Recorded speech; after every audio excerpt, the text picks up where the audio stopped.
Thanks so much for tuning into another episode of the Christian Indie Artists and Songwriters Podcast. I'm your host, Brian, and on today's episode, we're going to talk about something really important, and honestly, without it, we wouldn't even be doing it, and that is how to actually keep going and not quit on your music journey. I get to talk to so many Christian indie artists and songwriters, whether through song production or content or whatever it might be. It's honestly, it's a plague where so many people are wondering, like, how do you keep doing this? How do you actually not quit? Because this journey is hard.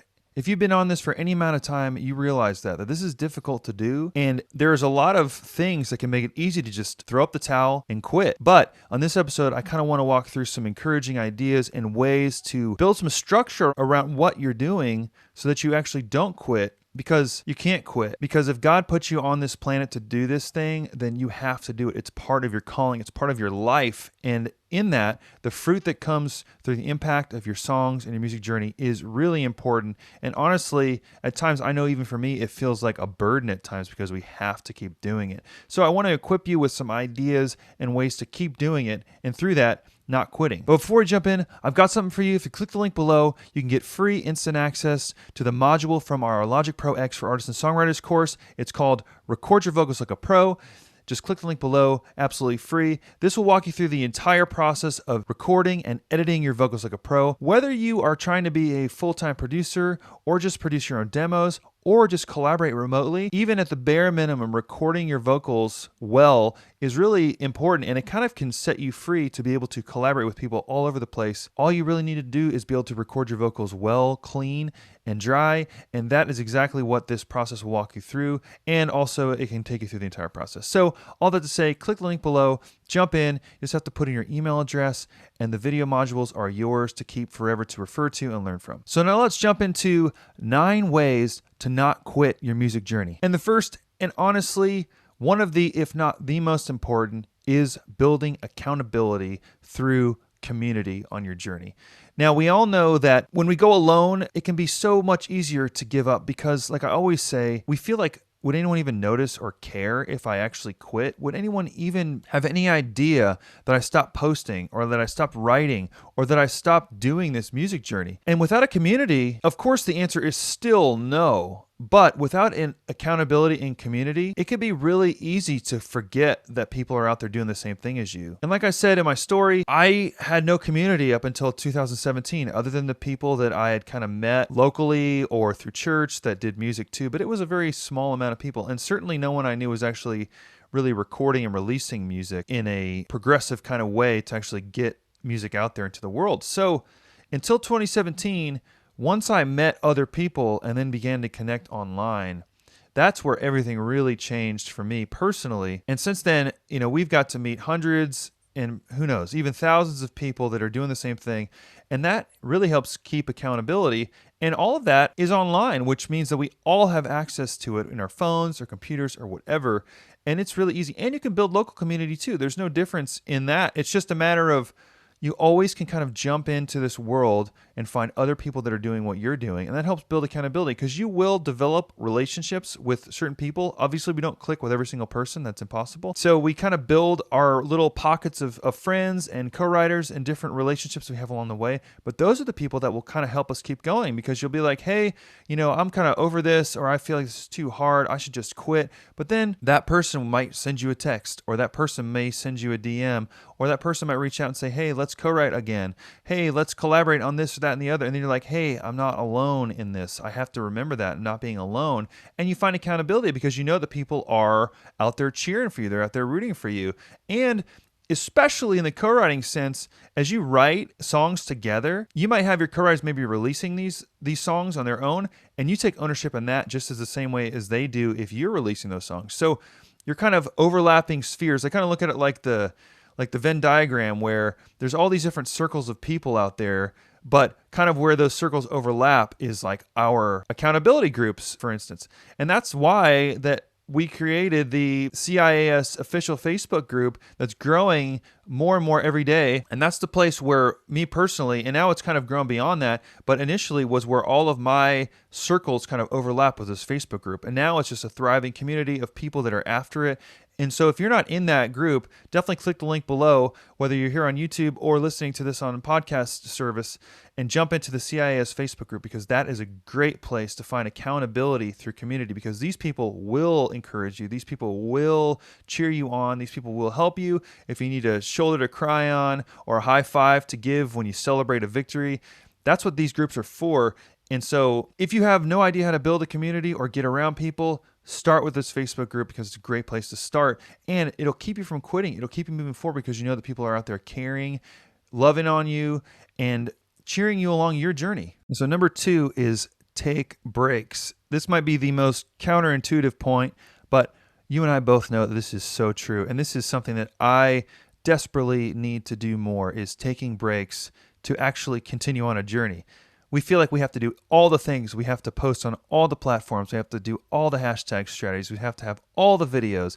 And I've talked about these things, and I've encouraged you to do these things. But with the diet as example, everything in moderation will get you as healthy as possible. So even if, yes, it is important to have your music on all streaming platforms, it is important to post regularly on social media, it is important to do all those things, but we have to do this at our own pace. We have to do those in our own time to do it in a healthy way. And a lot of that actually comes from taking breaks. I know personally, I try really hard to completely pull out of work mode on the weekends. Saturday and Sunday, we go to the beach a lot. We live about a mile from the beach, and we go to the beach as much as we can, because that's a place where I can't be sitting down in front of things. I don't even take my phone with me. I leave my phone, honestly, in here as much of the weekend as possible. So that's a side tip, is if you really want to unplug, just leave your phone. And sure, we need phones for emergencies and things, but when you can leave your phone, and you should do it as much as possible, because those breaks are really important. And I know for me, I take the dog for a walk, about a 2-mile walk every morning. I went with the kids, but now the kids are in school. So now I take the dog. And I know in those moments, even though I'm probably thinking about music, I'm writing music or having ideas in my mind.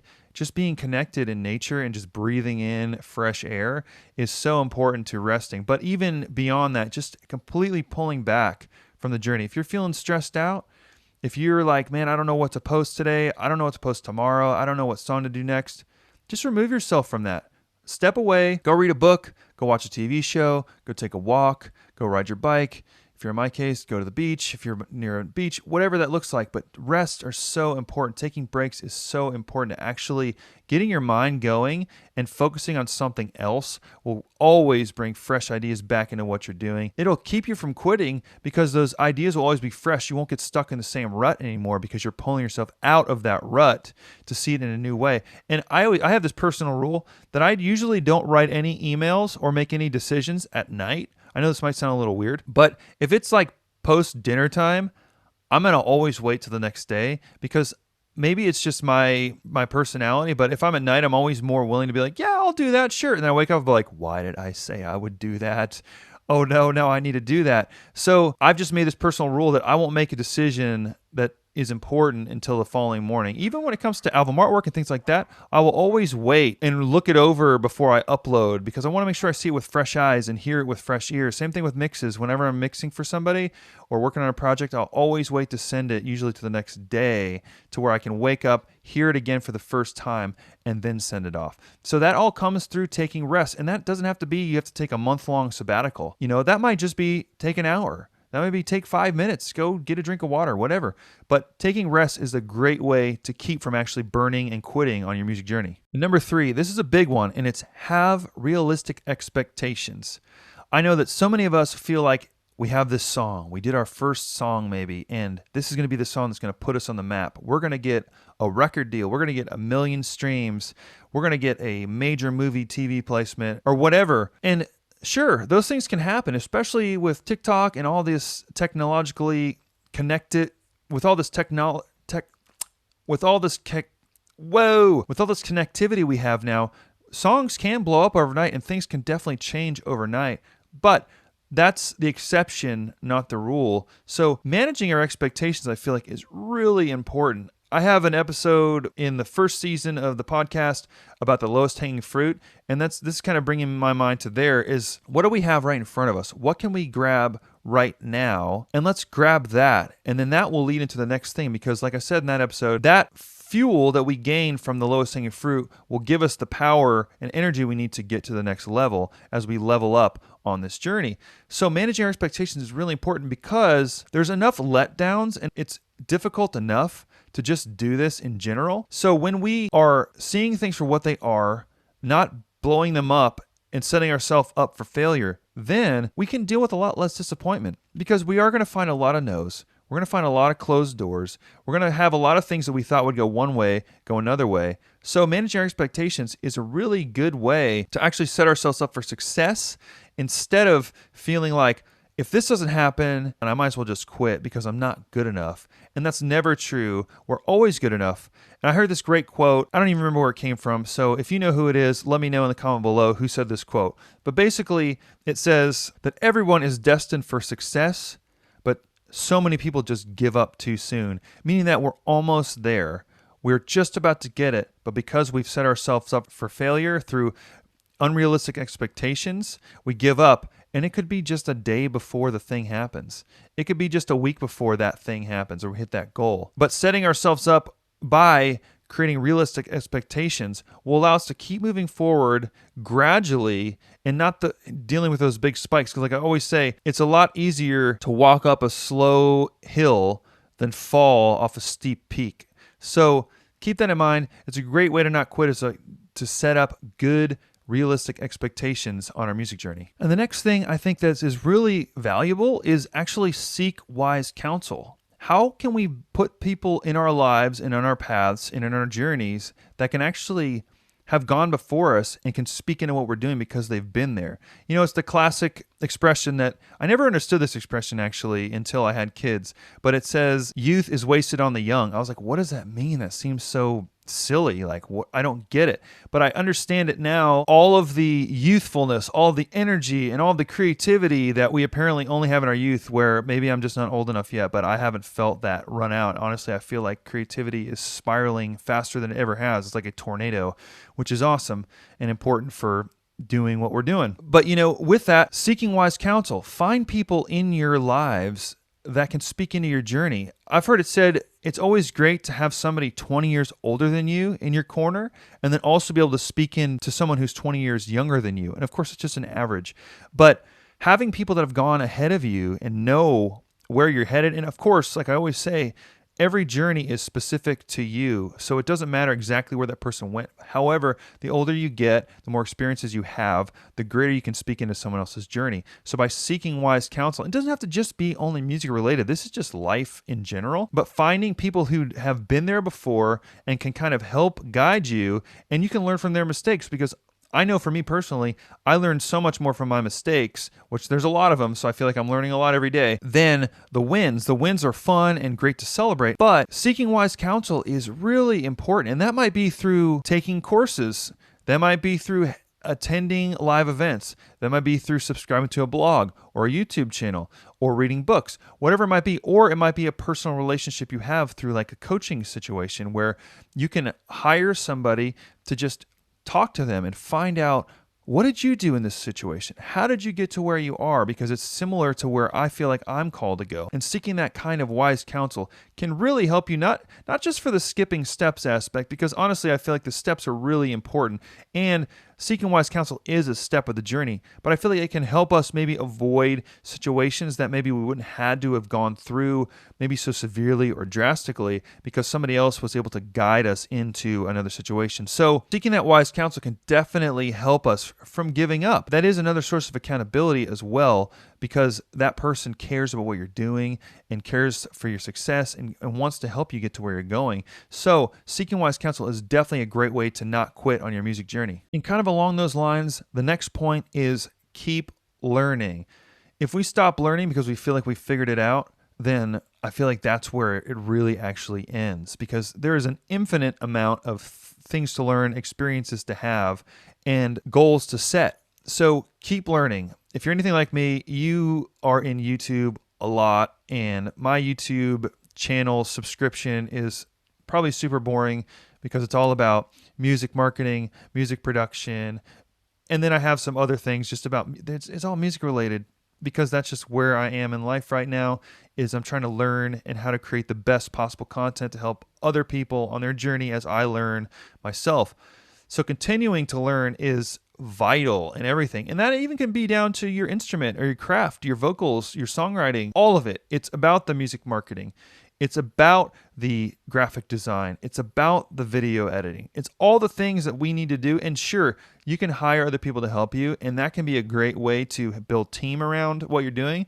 But a lot of us have budgetary restraints, and we have to learn how to do some of these things, at least initially, to help get us out there to find team members to kind of bring on down the road. So learning everything. So if you need to be able to figure out how to get hashtags to work for you on Instagram, then jump onto YouTube and watch some videos. And sure, is every strategy going to work for you? No, but learning a bunch of different ways to do things can kind of help you tailor fit to what you need to be able to do on your journey, but that only comes through learning. Reading books. I read books. I try to read at least one book a month. It's books about digital marketing or business ownership or Christianity or whatever the case may be, but I try to read at least one book a month amongst all of the other types of content podcasts that I take in, just to give somebody else's perspective. Because again, even if you don't end up using any of the stuff that you learn from the book, you'll learn so much just by hearing someone else's point of view and perspective. But that comes through that persistent gaining of knowledge and learning. And this can come through all kinds of places, social media. Follow people that you look up to.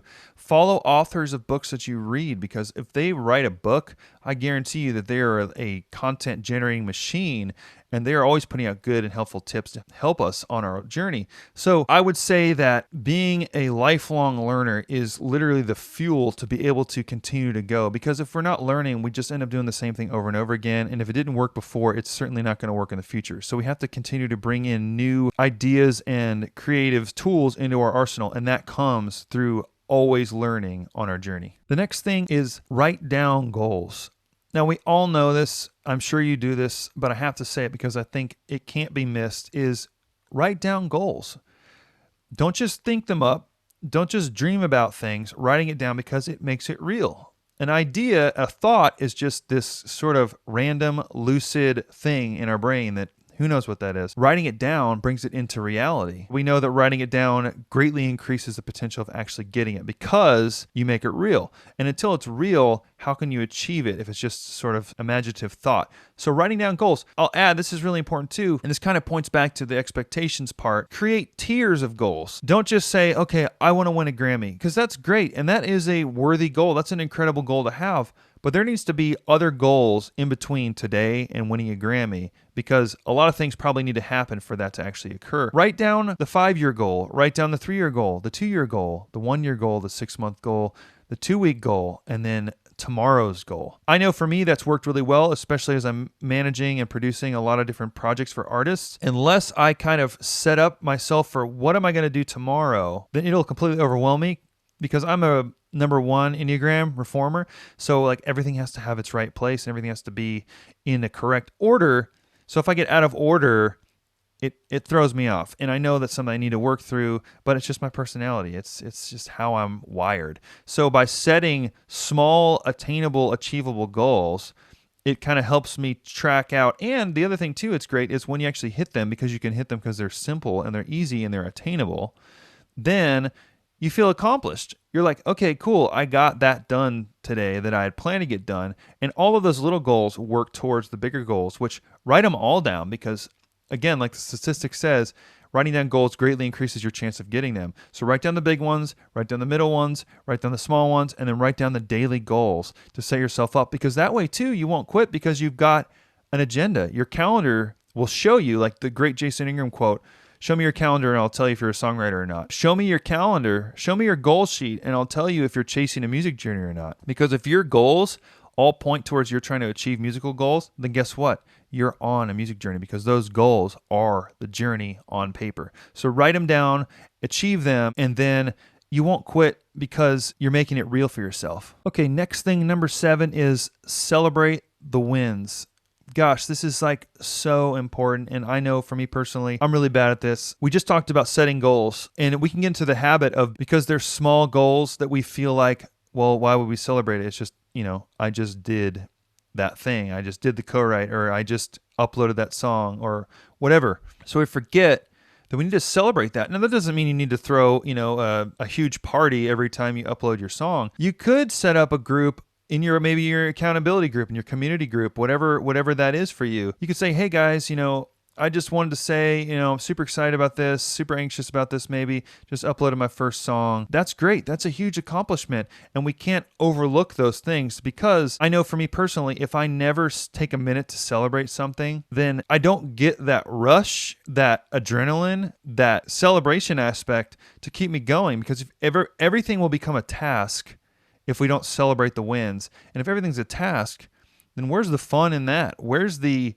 joy in that? It's just, okay, I hit my goal because I said I would, and I did, and guess what? I've got 25 more goals, so let's just move on to those, and who really cares anyways? I love the idea that to celebrate that. When you release your song, or when your video hits 100 views on YouTube, go to Starbucks and get a coffee, or go out to dinner with your family, or something, do something out of the ordinary to celebrate. And again, that's another thing that makes it real, that you're dedicating time and resource to actually celebrating it. And when you do those things, people will see like, wow, this person is actually serious about this journey. Like, they are celebrating their victories. It's not just like some random hobby that they do that no one cares about. Like, they are really doing this. And that's admirable.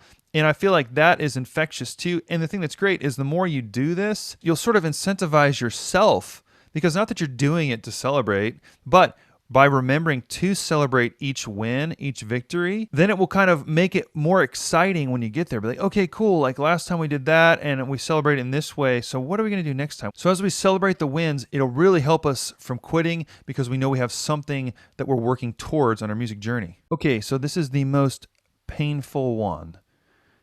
Can you guess what it is? None of us like it, and you have to wait for it. Number 8 is be patient. I know.